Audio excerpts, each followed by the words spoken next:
కాంగ్రెస్ శాసనసభాపక్ష నేత ఎవరన్న ఉత్కంఠకు తెరపడింది. సీఎల్పీ నేతగా మల్లు భట్టి విక్రమార్క పేరును అధిష్టానం ఖరారు చేసింది.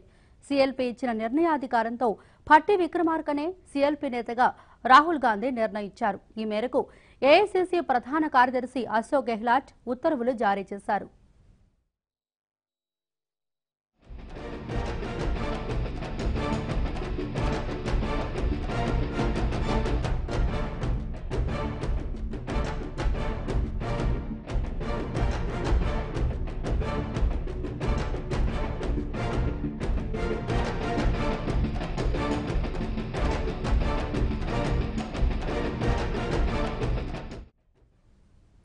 వాస్తవానికి ఎన్నికల ఫలితాలు వెలువడిన వెంటనే సీఎల్పీ రేసులో భట్టి పేరు ప్రముఖంగా వినిపించింది.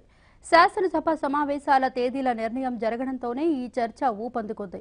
భట్టితో పాటు టీపీసీసీ అధ్యక్షుడు ఉత్తమ్ కుమార్ రెడ్డి, మాజీ మంత్రులు డి శ్రీధర్ బాబు, సబితా ఇంద్రారెడ్డి తదితరుల పేర్లు కూడా వినిపించాయి. ఎమ్మెల్యే కోమటిరెడ్డి రాజగోపాల్ రెడ్డి సైతం తన వంతు ప్రయత్నాలు చేసుకున్నారు.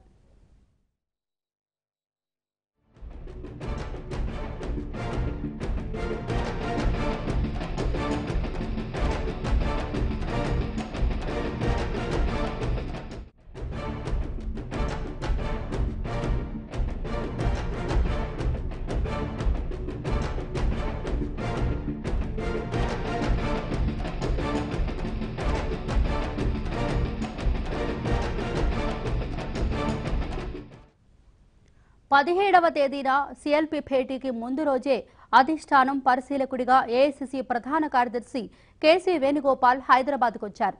ఇక్కడ సీఎల్పీ నేతగా ఎవరుండాలనే ముఖ్య నేతల నుంచి అభిప్రాయాలు తీసుకున్నారు. అనంతరం జరిగిన సీఎల్పీ సమావేశంలో సీఎల్పీ నేత నిర్ణయాధికారాన్ని రాహుల్ గాంధీకి అప్పగిస్తూ తీర్మానాన్ని ఆమోదించారు.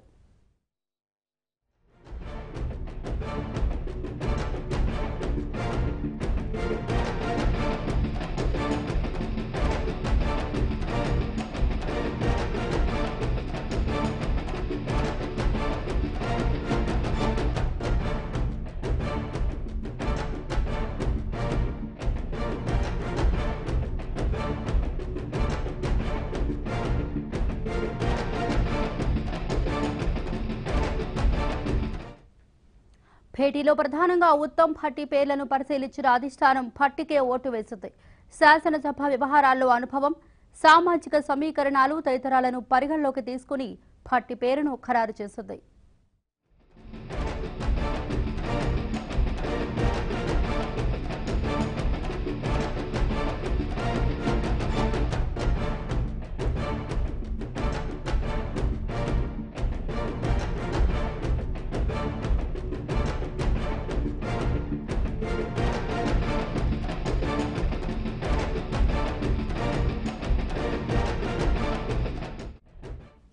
రాష్ట్రంలో లోక్సభ ఎన్నికల వేడి ఇప్పటికే రాజుకుంది. ఈ నేపథ్యంలో ఎస్సీ వర్గానికి చెందిన మల్లు భట్టి విక్రమార్కకు కీలకమైన సీఎల్పీ నేత పదవి ఇవ్వడం ద్వారా సామాజిక న్యాయానికి కాంగ్రెస్ పార్టీ కట్టుబడి ఉందన్న సంకేతాన్ని ఏఐసీసీ ఇచ్చినట్లయింది. తెలంగాణ శాసనసభలో ప్రధాన ప్రతిపక్షానికి తొలి దళిత నాయకుడిగా భట్టికి అవకాశం కల్పించినట్లయింది.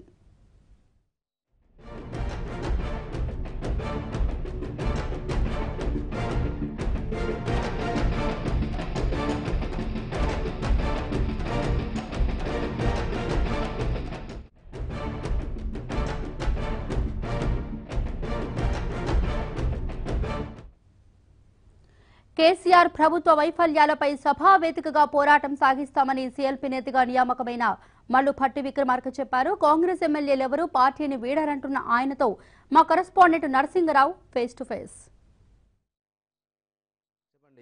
మీకు ఈ పదవి చాలా క్రూషియల్ టైంలో అత్యంత కీలకమైనటువంటి పదవిని చేపట్టబోతున్నారు. దీన్ని ఎలా ముందుకు తీసుకెళ్లబోతున్నారు పార్టీని శాసనసభలో? శాసనసభలో ప్రతిపక్షం అంటే ప్రజలంతా కూడా ప్రభుత్వం ద్వారా పరిష్కారం కానటువంటి అనేక సమస్యలు, లేకపోతే ప్రభుత్వ దృష్టికి తీసుకోలేని అనేక సమస్యలు ప్రతిపక్షం ద్వారా శాసనసభ దృష్టికి తీసుకొని వచ్చి వాటన్ని పరిష్కారం కోసం ప్రయత్నం చేయడం కోసం ఆశపడుతూ ఉంటారు. అది ప్రతిపక్షంగా మా పాత్ర. అట్లాగే కాంగ్రెస్ పార్టీ భావజాలాన్ని, ఆలోచన విధానాన్ని, అది పారిశ్రామిక విధానం కానీ, వ్యవసాయపరమైనటువంటి విధానం కానీ, సామాజిక అంశాల విధానం కానీ, సంక్షేమ రంగ అంశాలపైన కానీ, ఆ అంశాలన్నింటినీ కూడా సభ ద్వారా ప్రభుత్వ దృష్టికి తీసుకొని వచ్చి మా పార్టీ విధానం ఇది, ఈ రకమైనటువంటి విధానపరమైన నిర్ణయాలు తీసుకోవటం వల్ల ఈ రాష్ట్రానికి మేలు జరుగుతుంది అని చెప్పి సభ ద్వారా ప్రభుత్వ దృష్టి తీసుకుని పరిష్కారం చేయడం కోసం ప్రయత్నం చేసే ఒక ప్రధానమైనటువంటి భూమిక ప్రతిపక్ష పాత్ర. ఈ పాత్రని సమిష్టిగా మా శాసనసభ్యులందరి సహకారంతో, వారందరి సమిష్టి నిర్ణయంతో, ఒక సమిష్టి వ్యూహంతో ముందుకు పోతాం. రాష్ట్రంలో ఇప్పుడు ఒక ప్రత్యేకమైనటువంటి పరిస్థితి ఉంది. నిజానికి కాంగ్రెస్ పార్టీ అధికారంలోకి వస్తామనేటువంటి గట్టి ధీమాతో ఉండింది, కానీ ఫలితాలు మాత్రం ప్రతికూలంగా వచ్చాయి. ప్రస్తుతానికి 19 మంది ఎమ్మెల్యేలతో పార్టీని నడిపించాల్సినటువంటి బాధ్యత మీ పైన ఉంది. కానీ మరోవైపు అధికార పార్టీ నుంచి పెద్ద ఎత్తున వలసల ప్రోత్సాహం జరుగుతుంది. నిన్న కూడా మొన్న కంటెస్ట్ చేసినటువంటి గజ్వల్కు సంబంధించినటువంటి నేత పార్టీ మారారు. ఈ విధంగా ఎమ్మెల్యేలు కూడా మారతారనేటువంటి ఒక పెద్ద ఎత్తున ప్రచారం కూడా జరుగుతుంది. ఎమ్మెల్యేలను కాపాడుకుంటూ అటు ప్రభుత్వం పైన ఎలా పోరాడబోతున్నారు? అంటే ఒక్కో సందర్భంలో దురదృష్టం ఏంటంటే ప్రజాస్వామ్యంలో ప్రభుత్వం ఉండాలి, ప్రతిపక్షం కూడా ఉండాలి, శాసనసభ సభాపతి కూడా ఉండాలి. ఈ మూడు ఉంటేనే అది శాసనసభ. అదే ప్రజాస్వామ్యానికి అత్యున్నతమైనటువంటి ఒక వేదిక కూడా. ఈ మూడు అంగాల్లో ఏది లేకపోయినా అది ప్రజాస్వామ్యం కిందకి రాదు.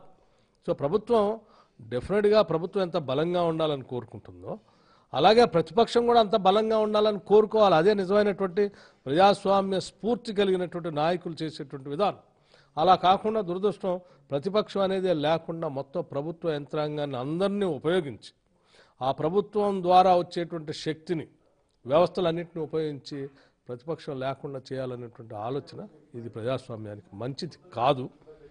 అయినప్పటికీ కూడా వారు చేస్తున్నటువంటి ప్రయత్నాన్ని తప్పనిసరిగా మేము ఖండిస్తాం. అట్లాగే ఇప్పుడు మీరు అనుకున్నట్టుగా మా పార్టీలో ఉన్నటువంటి శాసనసభ్యులు ఎవరు కూడా ఇటువంటి విధానాలకు లొంగిపోయేటువంటి వాళ్ళు ఎవరు లేరు. ఎందుకంటే ఇప్పుడు ఉన్నటువంటి 19 మంది శాసనసభ్యులు కూడా చాలా బలమైనటువంటి భావజాలంతో ఉన్నటువంటి మనస్తత్వం కలిగిన నాయకులు.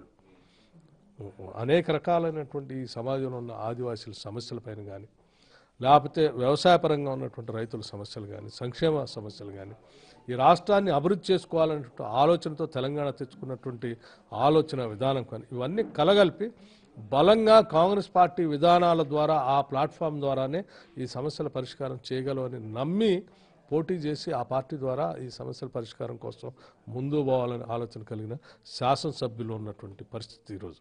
వీళ్ళెవరో కూడా అధికారం కోసం అరువులు దాచేటువంటి వాళ్ళు కానీ, లేకపోతే అధికారంలో పోయి కూర్చుందామనే ఆలోచనతో వచ్చినటువంటి నాయకులు కాదు. ప్రజలకి సేవ చేయాలనేటువంటి ఆలోచనతో వచ్చినటువంటి నాయకులు వీళ్ళంతా. ఆ సేవ అనేది ప్రతిపక్షం ద్వారా, శాసనసభలో శాసనసభ సభ్యత్వం ద్వారా, ఆ సభ్యత్వం ద్వారా సభ దృష్టికి తీసుకొచ్చి ఆ అంశాల పరిష్కారం చేయడం ద్వారా చేసి తృప్తి పొందాలనేటువంటి ఆలోచన కలిగినటువంటి శాసనసభ్యులే ఇప్పుడు కాంగ్రెస్ పార్టీలో ఉన్నారు. వాళ్ళు ఎవరు కూడా అధికార పార్టీ చేసేటువంటి ఈ మైండ్ గేమ్కి లొంగేటువంటి వాళ్ళు ఎవరు లేరు.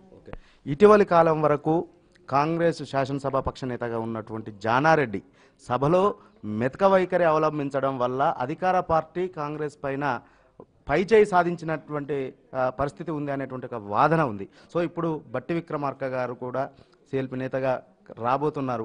వారి వైఖరి ఏ విధంగా ఉండబోతుంది? జానారెడ్డి గారు మెతక వైఖరి అవలంబించారనే దాన్ని నేను అసలు అంగీకరించను, దాన్ని వివేచిస్తాను. ఎందుకంటే ఒక్కొక్క మనిషి మనస్తత్వం ఒక్కొక్క రకంగా ఉంటుంది.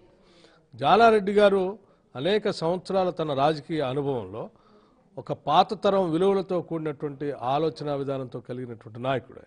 ఆ రకమైనటువంటి ఆలోచనలతో ప్రతిపక్షం కానీ ప్రభుత్వం కానీ ఉండాలని వారికి ఉన్నటువంటి ఆ సున్నిత మనస్తత్వంతో చెప్పినటువంటి అంశాలని ఈ ప్రభుత్వం గుర్తించకపోవటం వలన, లేకపోతే ఆ ప్రభుత్వం వాడినటువంటి భాషలో ఆయన కూడా మాట్లాడలేదనేటువంటి ఆలోచనతో మీరు మెతక వైఖరి అవలంబించారని భావిస్తున్నారు. కానీ భాషలో ఆయన విలువలతో కూడినటువంటి రాజకీయవేత్త కాబట్టి ఆ భాష వాడలేదు. కానీ అంశాలు వచ్చినప్పుడు మాత్రం చాలా కఠినంగా లెక్కలతో సహా భాష మృదువుగా ఉంటూనే సమస్యల్ని చాలా స్పష్టంగా సభ దృష్టికి తీసుకొని వచ్చినటువంటి అంశాలను నేను ప్రత్యక్షంగా చూశాను.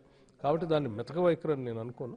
కాబట్టి భాషని ఇప్పుడు దిగజారినటువంటి ఈ రోజుల్లో ఏంటి ఆ సింగులర్ వేలో మాట్లాడేటువంటి విధానానికి ఆయన వ్యతిరేకం. అంత మాత్రాన ఆయన మెతక వైఖరి అంటే నేను బట్టి గారి స్టైల్ ఏ విధంగా ఉండబోతుంది? తప్పనిసరిగా మేము కూడా మాకు కొన్ని విలువలతో కూడినటువంటి రాజకీయాలు చేసేటువంటి రాజకీయ పార్టీకి సంబంధించినటువంటి వ్యక్తిగా నేను తప్పనిసరి కాంగ్రెస్ పార్టీ భావజాలాన్ని మృదువుగానైనా కఠినంగానే సభ దృష్టికి తీసుకున్నాం. భాష సరళంగా ఉండొచ్చు, కానీ అర్థం కఠినంగా ఉండేటట్టుగా మాత్రం తప్పనిసరిగా సభ దృష్టికి తీసుకొని వస్తాను. కాంగ్రెస్ పార్టీ వైఖరిని ఈ ప్రజల పక్షాన సభలో తప్పనిసరిగా ప్రభుత్వంకి ఎత్తి చూపిస్తాను. అది చెప్పించేది అంతా కూడా ఏదో విమర్శ చేయాలి కాబట్టి విమర్శ చేసేటువంటి ఆలోచన విధానం కూడా ఉండదు. చాలా తప్పనిసరిగా కన్స్ట్రక్టివ్గా ఒక ప్రధాన ప్రతిపక్ష పాత్ర ఏ రకంగా చేయాలని ప్రజలు ఆశిస్తున్నారో, సభ ఆశిస్తుందో ఆ రకంగా న్యాయం చేయడం కోసం మేము సమిష్టిగా టీం అంతా కలిసి కృషి చేస్తాం.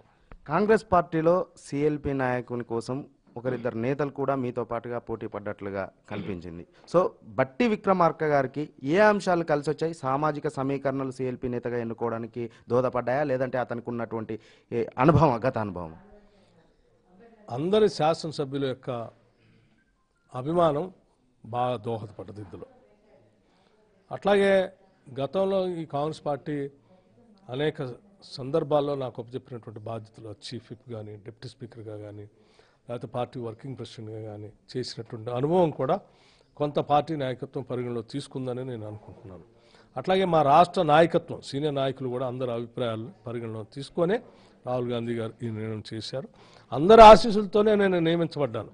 ఇది మా శాసనసభ్యులు, మా సీనియర్ నాయకత్వం, రాష్ట్ర నాయకత్వం, అట్లాగే ఈ రాష్ట్ర ఇన్ఛార్జిగా ఉన్నటువంటి కుంత్యా గారు కానీ, సెక్రటరీస్ కానీ అందరి ఆలోచనలు పరిగణలో తీసుకొని రాహుల్ గాంధీ గారు ఈ నిర్ణయం చేశారు. వీళ్ళందరికీ కూడా నేను వారి ప్రతినిధిగా మాత్రమే ఆ శాసనసభలో ఉంటాను తప్ప ఇదేదో నేను ఒక్కడిగా చేసే పని కాదు. థ్యాంక్ యూ అండి. మొత్తంగా అందరి ఆశీస్సులతోనే తాను సిఎల్పి నేతగా ఎన్నుకున్నాను, అందరి సహకారంతోనే పార్టీని ముందుకు తీసుకువెళ్తాను, ఎమ్మెల్యేని ముందుకు నడిపిస్తాను అనేటువంటి అభిప్రాయాన్ని మళ్ళీ బట్టి విక్రమార్క వ్యక్తం చేస్తున్నారు. నరేష్తో నరసింహరావు, ఏవెన్ ఆంధ్రజ్యోతి, హైదరాబాద్.